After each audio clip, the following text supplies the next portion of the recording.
Cauți tu informații pe internet și dai de tot felul de răspunsuri legate de fațetele dentare. Că sunt bune, că sunt rele, cum să se aplice și unele răspunsuri par foarte ciudate.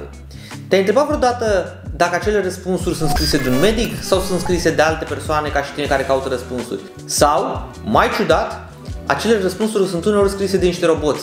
Inteligența artificială este un subiect foarte larg dezbătut în zilele noastre, iar cu ultimele descoperiri și ultimele inovații care au apărut pentru publicul larg, aceste lucruri au devenit foarte uneori ușor de contrafăcut. De curând și-a făcut apariția pe lume un nou chatbot.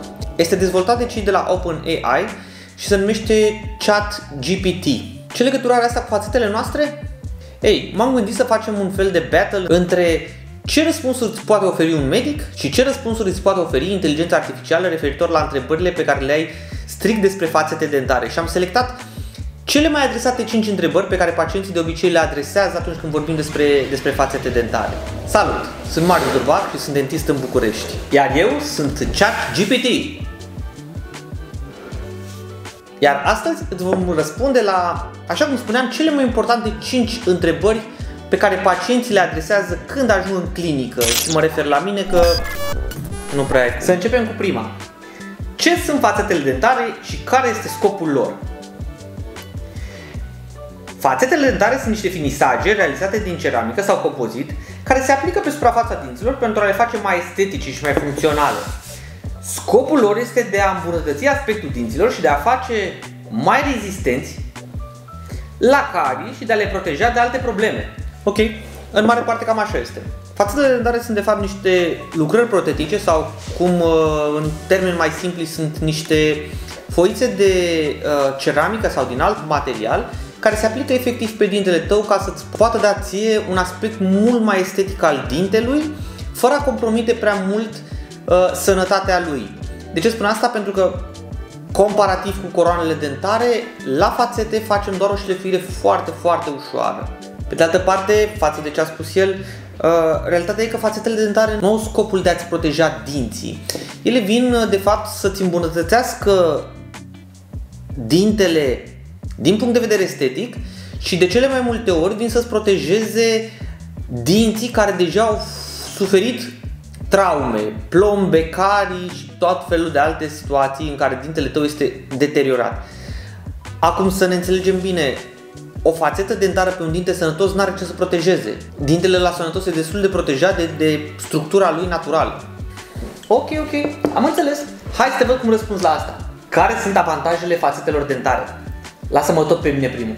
Printre avantajele fațetelor dentare se numără aspectul estetic îmbunătățit al dinților, rezistența crescută la carii, protejarea dinților de alte probleme, repararea unei grosimi mai mici a smalțului dinților, îmbunătățirea funcționalității dinților. Da, nici cu asta nu te descurca grozav. Ok, principalul avantaj al fațetelor dentare este într-adevăr că îți îmbunătățește modul în care dinții te arată. Vei trece de la niște dinți care arată, să zicem, decent, la niște dinți care arată grozav, care arată perfect. Încă un alt avantaj, așa cum spuneai și tu, este acela că putem să îmbunătățim pe lângă modul în care ei arată, adică esteticul dinților tăi, și funcționalitatea. Și îți dau cel mai simplu exemplu. Ai carii și plombe pe toți dinții frontali. Dinții ăia sunt făcuți din plombe și tot felul de, uneori chiar și carie, deci dintele tău va conține dinte natural, o plombă sau mai multe puse de-a lungul timpului și uneori chiar și carie. Noi curățăm perfect dintele tău, îl aducem la o variantă ideală a lui dentară. În modul ăsta dintele tău va câștiga foarte multă rezistență din punct de vedere structural. Referitor la protejarea de carii, e destul de falsă chestia asta. Fațeta dentară nu te protejează de carii. Fațeta dentară nu vine să aducă un plus din punct de vedere al protecției dintelui tău. Dintele tău e suficient de capabil să se protejeze el singur de carii. Important e ca tu să poți să faci igienizările necesare ca dinții tăi să se mențină într-o situație bună. Da? Acest lucru poate să-ți îmbunătățească, să zicem, faptul că între dinți nu o să mai faci carii pentru că o să ai fațetă dentară. Pe zonele, să zicem, dificile de curățat, la fel o să ai fațetă dentară și nu o să se mai poată deteriora dintele. Însă pe spatele dintelui, dintele tău rămâne tot al tău. fațeta dentară nu acoperă în totalitate dintele și atunci nu îl va proteja de nimic. Și uite, încă o chestie pe care n-ai spus-o tu și pe care cred că unii pacienți o văd, dar nu o aud foarte des, este că da, cu fațetele dentare putem îndrepta anumiți dinți care sunt rotați. Trebuie neapărat să știi că nu este varianta ideală și că ideal ar fi să mergi la un ortodont, să ți se aplice aparat dentar și să ți îndrepte dinții. Însă, pacienții care vin de cele mai multe ori în clinică nu vin cu niște dinți sănătoși, frumoși, dar strâmbi. Pacienții care vin în clinică vin pacienți cu carii multe pe dinți și dinți strâmbi. Și atunci da, noi putem să obținem prin șlefuiri selective și o îndreptare a acelui dinte. Insist, nu este varianta ideală. Varianta ideală ar fi ca, dacă dinții tăi sunt sănătoși și tu ești mulțumit de dinții tăi, să apelezi la un ortodont, nu la un medic care să-ți șlefuiască dinții. Acum, lasă-mă pe mine cu asta. Hai să văd, care sunt dezavantajele fațetelor dentare din punctul tău de vedere? Fațetele dentare pot avea anumite dezavantaje, inclusiv următoarele. Costul relativ mare comparativ cu alte tratamente. Vezi că a scris un articol întreg despre cât te costă o fațetă dentară și cât te costă tratamentul cu fațete dentare și sigur lasă link în descriere. Necesitatea de a aplica un număr mai mare de fațete pentru a obține un rezultat satisfăcător. Ai de comentat? Riscul de a se crăpa sau de a se... Riscul de a se crăpa sau a se desface de pe dinții tăi fațeta dentară. Necesitatea de a aplica un număr mare de... Stai că aici mă repet. Ce Dumnezeu tău cu mine, că nu înțeleg. Ok, și eu sunt de acord, așa e. Unul dintre dezavantaje este costul crescut al acestor proceduri. De ce aceste proceduri sunt costisitoare? E bine, sunt costisitoare pentru că nu sunt făcute de mulți medici și atunci cererea fiind destul de mare, iar oferta fiind destul de mică, prețurile sunt destul de crescute și mai intră și tipul de material utilizat și calitatea tehnicianului cu care lucrezi. Ai mai văzut probabil pe alte canale discuții despre cât de bun este tehnicianul și așa este. Discuția asta despre cât de bun este tehnicianul este extrem de importantă. Deși noi ca medici facem parte din proces, trebuie să ții cont că cealaltă parte a procesului, adică realizarea propriu-zisă a fațetelor dentare, este realizată de tehnician și acolo sunt iar niște costuri destul de mari. Toate astea adunate duc la costul acela pe care tu trebuie să-l plătești. Un alt dezavantaj pe care nu l-am menționat și pe care eu cred că este unul dintre lucrurile probabil cele mai importante de care trebuie tu să ții cont, este acela că în cazul fațetelor cu șlefuire și chiar și în cazul fațetelor minimal prep, tu, ca și pacient, nu o să mai poți renunța niciodată la ele. Și deși sună dramatic, vreau să te gândești la următorul lucru. Dacă tu mâine te duci să-ți faci o carie, da? Sau trebuie să-ți pui o plombă, în viitor, dacă te hotărăști că n-ai mai vrea să ai plomba aia, nu e posibil, pentru că o să ai o gaură în dinte. Ei bine, în cazul fațetelor cu șlefuire și cum spuneam, chiar și în cazul fațetelor minimal prep, acest aspect este unul de luat în considerare destul de puternic, pentru că ți-am șlefuit din dinte. Pe fața aia dintelui trebuie pus ceva neapărat. Da, dacă este extrem de puțin, se poate finisa dintele și rămâne la fel, dar astea sunt cazuri rare. Pe de altă parte, în cazul fațetelor no prep, lucrul ăsta este complet reversibil. Se pot da foarte ușor fațetele jos sau în anumite condiții se pot da foarte ușor jos, iar dintele tău revine la natural. Și tocmai pregătim pe chestia asta un video cu îndepărtarea unor fațete no prep și refacerea lor. Pacienta își dorește un alt stil de fațetă dentară. Cât despre faptul că fațetele dentare vor cădea, aici eu nu o să înțeleg niciodată discuția asta. N-am cum să discut despre fațetele dentare ca un dezavantaj că acestea îți vor cădea, pentru că îți vor cădea sau se vor ciopi doar dacă au o hibă într-un fel sau altul. În rest, fațetele dentare funcționează al naibii de bine. Din proprie experiență, anul ăsta cred că am avut 2 sau 3 fațete la care a trebuit să reintervenim sau să facem ceva. 2-3 fațete, gândește-te, din sutele de fațete pe care le-am pus.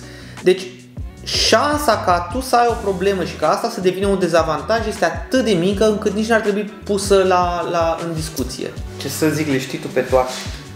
Ok. A patra. Cum se aplică fațetele dentare? Procedura pentru aplicarea fațetelor dentare implică mai multe etape. Curățarea dinților și pregătirea lor pentru aplicarea fațetelor. Prepararea modelelor dentare pentru a se asigura că fațetele vor avea o formă și o dimensiune corectă. Aplicarea fațetelor pe dinți folosind un adeziv special. Finisarea și lustruirea fațetelor pentru a se asigura că sunt perfect integrate în dinții pacientului. Ok, exceptând partea cu prepararea modelelor, la care nu prea are noi referitor la ce vorbim noi acum cu aplicarea lor, în mare parte ai nimerit-o.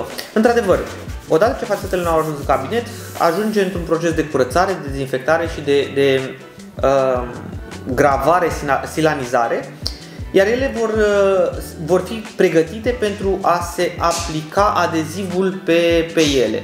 În același timp, pe dinte fac același lucru. Îl curăț, îl dezinfectez, îl pregătesc, îl usuc, în așa fel încât dintele să poată primi adezivul. Trebuie să înțelegi că atât fațeta cât și dintele, sau atât pe fațetă cât și pe dinte, se va crea un strat hibrid. Ce înseamnă strat hibrid? Înseamnă că în interiorul dintelui tău, adezivul pe care eu îl folosesc va intra și va penetra și se va lega strâns de dintele tău. Același lucru se întâmplă și pe fațetă, iar adezivul va uni aceste două suprafețe într-o manieră în care este efectiv o sudură a acestor materiale. Ok. Care sunt opțiunile de întreținere pentru fațetele dentare? Pentru a menține fațetele dentare în cea mai bună formă posibilă, trebuie să respecti următoarele sfaturi. Periați-vă dinții de 2 ori pe zi, folosind o pastă de dinți blândă. Folosiți ața dentară pentru a îndepărta placa bacteriană. Evitați consumul excesiv de alimente dulci sau acide. Evitați fumatul. Mergeți la controale regulate la dentist pentru a vă asigura că fațetele sunt în stare bună. Poate ai vrut să spui cum pacienții de obicei se întreabă cum să-și îngrijească fațetele după aplicare. Probabil că la asta te referi. În afară de pasta de dinți moale, la care probabil că te refereai la o periuță de dinți cu permoi, cam așa este. De fapt, ce probabil că încearcă și el să spună și ce încerc eu de fapt să-ți spun ție și să-ți transmit și lucruri pe care le vorbim de fiecare dată cu pacienții noștri după realizarea fațetelor dentare și de multe ori chiar și înainte, este aceea că fațetele dentare nu necesită o îngrijire specială. Fațetele dentare, ca multe alte tipuri de lucrări protetice, trebuie să facă parte din funcționalitatea ta și această viziune sau modul acesta de a privi lucrurile ar trebui probabil să fie unul general. Trebuie să înțelegi că punctul slab în tot ansamblul ăsta sunt în continuare dinții tăi. Pe de altă parte, punctul forte a întregii danturi ale tale sunt în continuare dinții tăi. Tu trebuie să ajungi la medicul stomatolog odată la 6 luni pentru igienizări, dar nu are legătură cu fațetele dentare, are legătură cu dinții tăi. Tu trebuie să mergi la controalele acestea în care se verifică dacă dinții tăi sunt în regulă, dar iar n-are legătură cu fațetele dentare, are legătură cu dinții tăi. Să folosești ață dentară, duș bucal, periuță de dinți și toate lucrurile astea pe care le auzi de fiecare dată la modul la care tu ar trebui să poți să te igienizezi, să-ți păstrezi sănătatea gurii, se aplică pentru dinții tăi și nu pentru fațete. Și la fel cu obiceiurile vicioase. Discuția aia că mi se pătează sau nu fațetele, nu ți se pătează fațetele. Tu trebuie să înțelegi că trebuie să-ți îngrijești dinții. Tu trebuie să înțelegi că trebuie să te îngrijești pe tine. Și nu e nimic special în a-ți îngriji fațetele, ci trebuie să faci exact același lucru pe care poate că nu l-ai făcut sau poate că l-ai făcut până acum, în care îți îngrijești gura. Toate întrebările pe care le-ai ascultat astăzi au fost generate cu ChatGPT. Ok, au fost ajustate de noi în așa fel încât ele să... Asta pentru că nu dau prea multe detalii. Oglindească într-adevăr întrebările pacienților, dar ai văzut cât de mult poate să ofere inteligența artificială. Deși inteligența artificială are un cuvânt de spus în viitor, mă bucur că ești de acord cu mine. Trebuie să ții cont că nu e încă acolo unde ar trebui să fie și iar medicul tău îți va da în continuare răspunsurile de care ai nevoie. Dacă mai sunt și alte întrebări la care vrei răspunsul meu sau răspunsul meu, nu uita să-mi scrii în comentarii și mă voi asigura că unul din noi va răspunde. Și nu uita să te abonezi, e posibil să te poată ajuta.